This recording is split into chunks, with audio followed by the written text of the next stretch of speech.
വാർത്തകൾ വിശദമായി. തലപ്പാടി കാസർഗോഡ് ദേശീയപാതയിൽ വാഹനാപകടം പതിവാകുന്നു. ഏറ്റവും ഒടുവിൽ ബന്ദിയോട് മുട്ടം ദേശീയപാതയിൽ വാഹനാപകടത്തിൽ യുവതി മരിച്ച സംഭവം നാടിനെ കണ്ണീരിലാഴ്ത്തി. മൊർത്തണ സ്വദേശിനി മിർസാനയാണ് മരിച്ചത്. ആൾട്ടോ കാറും താറും കൂട്ടിയിടിച്ചായിരുന്നു അപകടമുണ്ടായത്.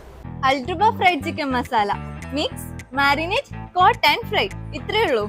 റെസ്റ്റോറന്റിൽ കിട്ടുന്ന അതേ ക്രിസ്പി ഫ്രൈഡ് ചിക്കൻ ഇനി നിങ്ങൾക്കും ഈസിയായി തയ്യാറാക്കാം. Try it now.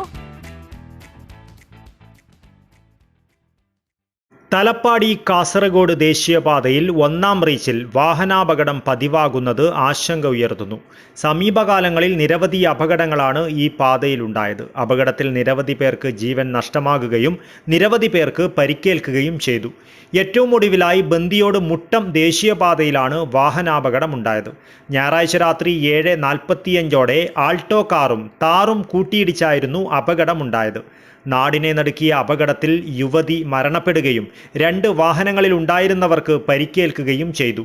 മൊർത്തണ സ്വദേശിനിയായ മിർസാനയാണ് അപകടത്തിൽ മരിച്ചത്. കൂട്ടിയിടിയിൽ താർ ജീപ്പ് മറിയുകയും ആൾട്ടോ കാർ പൂർണ്ണമായും തകരുകയും ചെയ്തു. കാറിലുണ്ടായിരുന്നവരെ ഉടൻ തന്നെ മംഗളൂരുവിലെ ആശുപത്രിയിൽ എത്തിച്ചുവെങ്കിലും മിർസാനയുടെ ജീവൻ രക്ഷിക്കാനായില്ല. ഒപ്പമുണ്ടായിരുന്ന ഹുസൈൻ സഅദി, മറിയമത്ത് ഷാക്കിയ, അബ്ദുൽ സാലിം, ജുമാന എന്നിവർ പരിക്കുകളോടെ ആശുപത്രിയിൽ ചികിത്സയിലാണ്. താർ വാഹനത്തിലുണ്ടായിരുന്നവരും പരിക്കുകളോടെ ആശുപത്രിയിൽ ചികിത്സയിലാണ്. അപകടത്തെ തുടർന്ന് ഗതാഗതം മുടങ്ങുന്ന അവസ്ഥയുണ്ടായി. പോലീസ് എത്തിയാണ് ഗതാഗതം പുനഃസ്ഥാപിച്ചത്.